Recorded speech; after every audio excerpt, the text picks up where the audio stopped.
Sim. Hugo, você caracterizou, então, a guerra como uma guerra que não é interimperialista, que não é Uhum. uma guerra de agressão, mas tampouco não é uma guerra anti-imperialista, seria uma guerra interburguesa. Pessoas de esquerda deveriam ter que posição frente a essa guerra? Do Olha, é lado uma de Putin guerra. contra Kiev, do lado de Kiev, da OTAN dos Estados Unidos contra Putin, ou contra os dois? Veja, olha, é uma guerra, é uma disputa intercapitalista entre entes assimétricos, né? Veja bem, se o Brasil for atacado pelos Estados Unidos, é uma disputa intercapitalista assimétrica. Não é interimperialista porque é o único caso de uma disputa interimperialista da história que só um dos lados podia desligar o outro do sistema.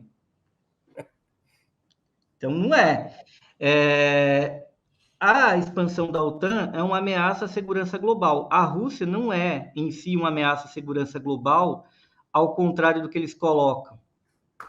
A OTAN é uma ameaça, inclusive, à soberania do Brasil e à democracia brasileira, na medida que ela se aproximou do Brasil agora, no governo Bolsonaro, e ela se aproximou há um tempo na Colômbia. Bom, o Brasil e a Colômbia não ficam no Atlântico Norte, mas a OTAN virou, a Organização do Tratado do Atlântico Norte virou, está se tornando essa coisa holística dessa grande confederação militar americana, essa grande polícia do mundo, comandada pelos Estados Unidos, né? E eles têm chegado aqui. Eu acredito que é um ponto. Se a esquerda tergiversa em achar que isso é igual ou que a culpa é do Putin, porque o Putin é mau, não é? Porque vamos imaginar que a Rússia tivesse hoje um governo socialista, democrático, tudo de bom. Você acha, Breno, que ela não estaria sendo acossada pelos Estados Unidos, que ela não estaria sendo pressionada da mesma forma, ainda que com táticas diferentes, talvez inventasse uma operação Lava-Jato contra esse líder ou essa líder na Rússia, mas colocariam armas na Ucrânia do mesmo jeito. E como é que um governo socialista democrático na Rússia deveria se portar à expansão da OTAN? Será que ia mudar? Será que o caráter do governo russo é o que determina? A gente tem de pensar que vamos fazer ciência, né? Por favor, vamos sair do socialismo tópico, vamos para o socialismo científico. A causa da expansão da OTAN para a Ucrânia é por conta da natureza do Putin? Eu não considero isso, não é por isso. A OTAN está se expandindo para controlar a distribuição energética no mundo, sobretudo para a Europa, que é uma grande consumidora de gás petróleo, e o a exposição ela sujeita ao esquema americano em grande medida porque a Europa compra uma parte do petróleo do Oriente Médio que está, de certa forma, sob controle americano, né, em grande medida. Por isso que tem o dólar ali. Então, a causa dessa guerra é a expansão da OTAN para controlar os fluxos de distribuição energética para o velho mundo, o que implica num pilar da hegemonia do dólar, que, em último caso, é o grande pilar do privilégio exorbitante. Os Estados Unidos é um país que pode ter déficit comercial e pode ter déficit nas contas públicas à vontade por conta disso, né? Essa questão que está em jogo. Então, é o pilar do capitalismo tal como é que o capitalismo se estrutura, né? O capitalismo se estrutura, é mais ou menos ali como um restaurante. Como o restaurante funciona? Ah, o restaurante faz comida. Não, na prática, como ele compra, como ele vende. E o capitalismo hoje no mundo se estrutura nesses pilares. Hegemonia americana, militar, estratégica, econômica.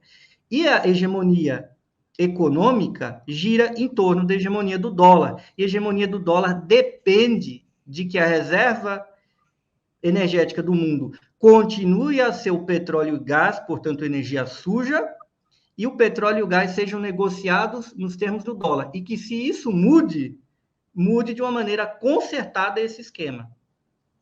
Claro. Esse é o ponto. Então, trocando em miúdos, uma vitória da Rússia de Putin sobre a Ucrânia de Zelensky, aliada aos Estados Unidos e OTAN, é um fato progressivo para o mundo? Olha, eu acredito que o levante em Lugansk e Donetsk eu acho que o povo da Crimeia ter votado para sair da Ucrânia também e eu acredito que a derrota de Zelensky seria um fato progressista para o mundo, um fato progressivo sim. Porque, vamos lá, quem é o Zelensky? Zelensky é uma figura muito complicada.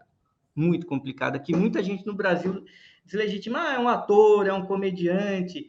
Ele é um sujeito hábil, muito hábil como ator, vem de uma família, o avô dele me parece que foi herói de guerra do Exército Vermelho, o pai dele era um quadro do Partido Comunista, e ele tem um Édipo ali, e ele serve a um setor da oligarquia ucraniana que ela é inominável, né? As figuras para quem os Zelensky trabalham são inomináveis.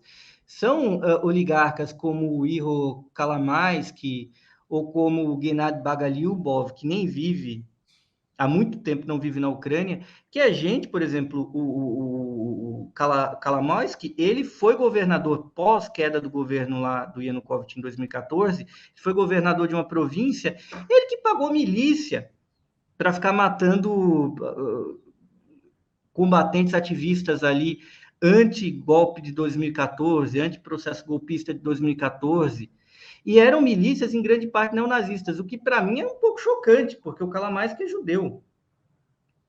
O Zelensky também é. Então, se a gente sabe o que é essa malta, essa turma nacionalista ucraniana que desde lá de trás, antes até do nazismo, que essa gente fazia, inclusive com os judeus, com os ciganos, o que fez, inclusive, os que sobraram nos anos 30, foram lá abrir a porteira da União Soviética numa sabotagem covarde para a invasão soviética, que resultou na morte de tanta gente inocente. Como é que esses caras vão se aliar com esse tipo de milícia, que é indiscutivelmente nazista?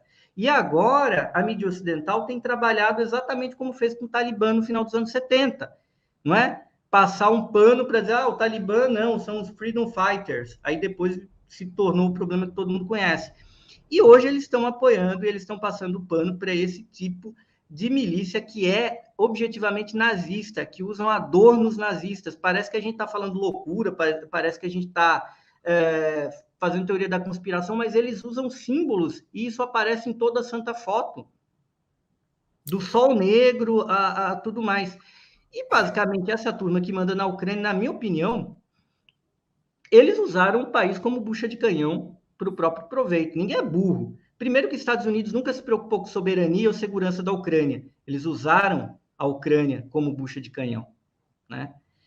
E eles usaram o povo ucraniano como bucha de canhão. E os Estados Unidos estão usando porque eles não querem parar nenhum conflito, eles não querem nenhuma neutralidade.